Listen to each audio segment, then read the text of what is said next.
ஹாய்ங்க. இன்றைக்கி வந்து நம்ம ஞாபக சக்தியை அதிகப்படுத்துகிற வல்லாரக்கீரை சட்னி தான் எப்படி செய்கிறதுன்னு பார்க்க போகிறோம். வாங்க பார்க்கலாம். ஃபஸ்ட்டு வந்து இந்த கீரையெல்லாம் நல்லா சுத்தமாக கழுவி எடுத்துக்கலாம். ஏன்னா மண் இருக்கும், இந்த மாதிரி தலை இருக்கும். ஃபஸ்ட்டு வந்து நம்ம நல்ல தலைகளை எடுத்துக்கலாம். எடுத்துட்டு ஒரு கடாயை வச்சு அதில் தேவையான அளவு எண்ணெய் சேர்த்துக்கலாம். எண்ணெய் சேர்த்துட்டு இது கூட வந்து நம்ம கடலைப்பருப்பு தான் சேர்த்துக்க போகிறோம். ஒரு அரை ஸ்பூன் கடலைப்பருப்பு சேர்த்துருக்கேன். இது கூடயே ஒரு ஸ்பூன் அளவு உளுந்தம்பருப்பு சேர்த்துக்கலாம். சேர்த்து நல்லா பொன்னிறமாக வர வரைக்கும் நல்லா வதங்கி விடலாம். இது நல்லா ப்ரௌன் கலரில் வந்தால் தான் சட்னி அப்படியே ரொம்ப நல்லா வாசனையாக டேஸ்டியாக இருக்குங்க. அதனால நல்லா ப்ரௌன் கலர் ஆக வரைக்கும் விடுங்க. அதுக்குன்னு கருக விட்டுறாதீங்க. பாருங்கள், இந்த ப்ரௌன் கலராக வந்ததுக்கப்புறமா இது கூட வெங்காயம் சேர்த்துக்கலாம். சின்ன வெங்காயம் தான் சேர்த்துக்கணும். இந்த மாதிரி சட்னி நம்ம அரைக்கிறப்ப எப்போவுமே சின்ன வெங்காயம் சேர்த்துக்கிறது ரொம்ப நல்லதுங்க. வெங்காயம் சேர்த்து நல்லா வதக்கி விடுங்க. இப்போ இதுக்கு தேவையான அளவு வரமிளகாய் சேர்த்துக்க போகிறோம். நான் வந்து எங்கள் காரத்துக்கு தகுந்த மாதிரி சேர்த்துருக்கேன். நீங்கள் வந்து உங்கள் காரத்துக்கு தகுந்த மாதிரி சேர்த்துக்கோங்க.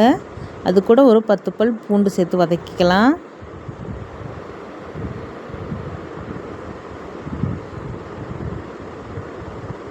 இது கூட ஒரு சின்ன சைஸ் தக்காளி எடுத்து சேர்த்துக்கலாம்.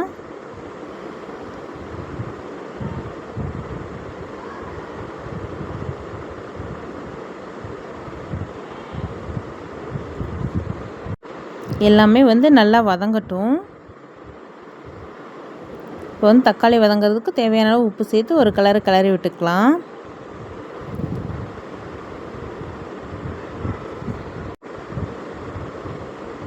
பாருங்க, தக்காளி வதங்கிருச்சு.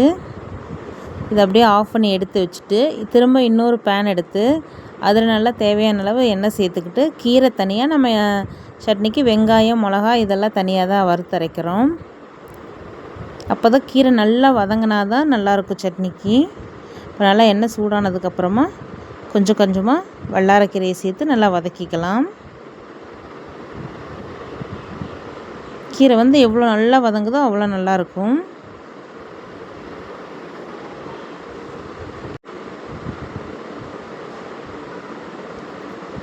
கீரை வந்து நல்லா சுண்டட்டும். நல்லா அப்பப்போ மிக்ஸ் பண்ணி விட்டுக்கிட்டே இருங்க. இல்லாட்டி அடியில் வந்து கருகின மாதிரி ஆகிக்கும் ஒரு சில இலை மட்டும். நல்லா இந்த மாதிரி குத்தி குத்தி மிக்ஸ் பண்ணி விட்டுக்கிட்டே இருங்க.